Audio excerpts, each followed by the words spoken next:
2024 to 26 in place ہے. اچھا, تو جیسے پروگرام آگے بڑھے گا پھر ہم اس کے اوپر بات بھی کرتے ہیں. بالکل بالکل, جیسے گورنمنٹ کے آنے میں نے کہا میں تھوڑا سا سانس بھی بیچ میں لے لوں. بالکل بالکل, بہت اچھا کیا. جیسے آپ گورنمنٹ کے آنے اور جانے میں اس سے فرق پڑتا ہے کوئی؟ Very good question. دیکھیں, it may be or may not be, might be, it's not a perfect answer. لیکن دیکھیے آپ یہاں پر 2-3 پارٹیز ہیں, one is liberal, one is conservative, اور این ڈی پی ہمیشہ ایک سپورٹنگ رول کے اندر رہتی ہے. I am not a political person, اگر میری اس جملوں کے اور الفاظ کے چناؤ میں کوئی اونچ نیچ ہو گئی ہو تو پارڈن فار دیٹ, کہ میں نے اپنی سمجھ کے مطابق یہ کہا.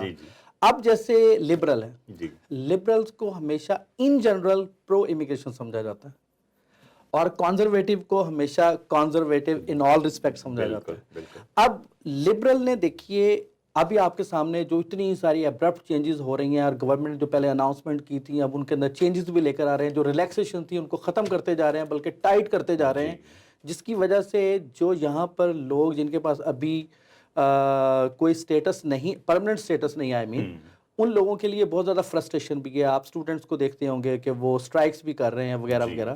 تو چینجز آر آلویز ایکسپیکٹڈ, لیکن جیسے یہ جو ابرپٹ چینجز آئی ہیں یہ 3-4-5 سال کی انتہائی ریلیکسیشن کے بعد اب یہ چینجز آئی ہیں. تو ایسا نہیں ہوتا کہ اوور نائٹ چیزیں یوں چینج ہو رہی ہوتی ہیں. آج کی ان مہینوں سے ہٹ کر چیزیں بہت سموتھ چل رہی ہوتی ہیں. جیسے میں نے آپ سے کہا, ظاہر ہے وہ ایک well laid out plan parliament کے اندر پیش کرتے ہیں, تو اس کو چینج کرنا اتنا آسان نہیں ہوتا. لیکن چینجز آتی ہیں, لیکن فائدہ دیکھیں پھر وہی بات ہے, فائدہ انہی لوگوں کو ہوتا ہے جو اس لمحے اس پالیسی چینج کو امبریس کرنے کے لیے تیار بیٹھے ہوتے ہیں. جو اس اناؤنسمنٹ کے بعد پلان کرتے ہیں انہیں ہمیشہ ڈس ایڈوانٹیج رہتا ہے. مثال کے طور پر میرا پوزیشننگ کا مطلب یہ ہے کہ آپ کو کسی کیٹیگری کی سرٹن ریکوائرمنٹس ہوتی ہے, وہاں جا کے آپ یہ نہیں کہہ سکتے کہ I am such and such اور مجھے آپ کو آنے دیا جائے. اور یوزلی جو ہے وہ آپ بھی دیکھتے ہوں گے کہ لوگ اکثر مجھ سے مڈل ایسٹ میں کہتے ہیں میں نے I have done masters in engineering اور میرے پاس 22 سال کا ایکسپیرینس ہے, تو میں کیوں نہیں آ سکتا. تو میں انہیں ہمیشہ کہتا ہوتا ہوں کہ جو امیگریشن ہے وہ بیسیکلی سلیکشن فیکٹرز ہیں, انکلوڈنگ ایج, ایجوکیشن, ایکسپیرینس, آپ کی لینگویج ایبلٹی اور دوسرے فیکٹرز اس کے اندر شامل. ایج اس کے اندر بڑا ہی ڈیسائسو فیکٹر ہے. اگر آپ کینیڈا جو ہے وہ ان جنرل میں کہتا ہوتا ہوں کہ Canada basically is after the best, youngest, brightest and wealthiest people. اگر آپ اس کیٹیگری میں کہیں فال کرتے ہیں, if you are the best, if you are the youngest, if you are the brightest and if you are the wealthiest, تب تو آپ کا کوئی چانس بن سکتا ہے. لیکن اگر آپ کے پاس یہ چیزیں نہیں ہیں اور آپ کا ایک جنرل سا پروفائل ہے تو اس سے آپ کو بہت زیادہ فائدہ نہیں ہوگا. تو وہ آپ کی پوزیشننگ بڑی امپورٹنٹ ہے. رائٹ. تو اس میں کیا کوئی سرٹن کرائٹیریا ہے ایج گروپ کے حساب سے کہ آپ اگر +50 ہو گئے تو آپ کے چانسز کم ہو جائیں گے, یا کچھ اس طرح کا سلسلہ ہے؟ Very good question. دیکھیں ہر کیٹیگری جو ہم اگلے جو ہے وہ پروگرام کے سیکشن کے اندر ڈسکس کریں گے. بیسیکلی میں آپ کو ایکسپلین کرتا ہوں ایک آئیڈیل کینڈیڈیٹ. ہم ایک ٹرم یوز کرتے ہیں آئیڈیل کینڈیڈیٹ. صحیح. اچھا, ہمارے ان پروگرام کے اندر میں مختلف ٹرمیں یوز کروں گا جو ہم نے تھرو ایکسپیرینس خود کوائن کیے ہیں, وہ کہیں لکھی ہوئی نہیں ہے. اچھا. تو آئیڈیل کینڈیڈیٹ جو آپ کا کویسچن ہے, آئیڈیل کینڈیڈیٹ ہے who already have 18 years of education, not bachelor degree. Right. اکثر بندے بیچلر ڈگری کے اوپر ہوتے کیونکہ this is going to be highly competitive. دیکھیں نا, صرف پاکستان سے لوگ نہیں آ رہے ہوتے, ایسے پاکستان کے لوگ they are expert in one language. اب کینیڈا جو ہے وہ چونکہ ڈیول لینگویج ہے تو اس نے دونوں لینگویج کی وجہ سے ان لوگوں کو زیادہ فائدہ ہوتا ہے جن کے پاس دونوں لینگویج کی مہارت ہوتی ہے. جن کے پاس ایک ہی ہوتی ہے وہ پیچھے رہ جاتے ہیں. تو coming back to defining the ideal candidate, اگر آپ کے پاس ماسٹر ڈگری ہے جو 18 سال کی ہے اور ایویلویٹڈ ہے, مثال کے طور پر آپ کے پاس یہ کافی نہیں ہے کہ آپ کے پاس ماسٹر ہے انجینئرنگ میں یا ایگریکلچرل سائنسز میں یا ہیلتھ سائنسز میں اور آپ نے وہ کینیڈا سے ایویلویٹ نہیں کروائی ہوئی ہے, تو تب بھی وہ آف نو یوز ہے. تو آپ نے بیسیکلی ڈگری بھی ہو اور اس کے بعد وہ ایویلویشن کروا کے اس کے ایکویلنس ود کینیڈین ڈگریز بھی آپ نے لے کر سرٹیفکیٹ اپنے پاس رکھا ہو. اچھا, اس کے بعد آپ کی ایج ہے 29. 29 ایج کے اوپر آپ کو میکسیمم نمبر مل رہے ہوتے ہیں, بٹ ود passing